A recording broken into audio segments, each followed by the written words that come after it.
أعوذ بالله من الشيطان الرجيم بسم الله الرحمن الرحيم قل هو الله أحد الله الصمد لم يلد ولم يولد ولم يكن له كفوا أحد. Respected principal sirs, teachers, and all my dear parents. আমি আপনাদের সামনে যে বিষয়টি নিয়ে আলোচনা করব ভেবেছিলাম সেটি হলো ঈমান। ঈমান শব্দ অর্থ কি হয়? ঈমান কাকে বলে? ঈমান শব্দ অর্থ হচ্ছে আনুগত্য করা, বিশ্বাস করা এবং নির্ভর করা। ঈমান কাকে বলে? ঈমান গাজালি রাদিয়াল্লাহু তাআলা হতে বর্ণিত, তিনি বলেন রাসূল সাল্লাল্লাহু আলাইহি ওয়াসাল্লাম বলেছেন, যা কিছু নিয়ে এসেছেন সব কিছুর উপর বিশ্বাস স্থাপন করাকে ঈমান বলে। তবে সহজ কথাই হলেও কালিমা তাইয়্যিব, কালিমা শাহাদাত মুর্ম অন্তরে দিয়ে মেনে নেওয়া, মুখে উচ্চারণকে ঈমান বলে।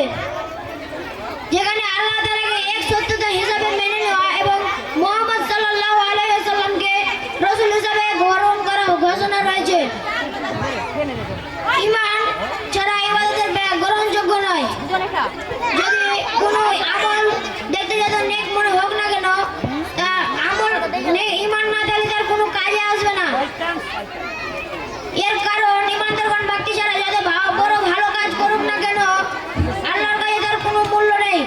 যদি একটা ব্যক্তি বিল্ডিং তৈরি করে আর তার ফাউন্ডেশন মজবুত করে নেয়, ফাউন্ডেশনের উপর বিল্ডিং এর উপর থেকে যত ইচ্ছা তত তারা বৃদ্ধি করতে পারবে, কিন্তু তার ফাউন্ডেশন না থাকলে বিল্ডিং করা কেবল স্বপ্ন থেকে যাবে।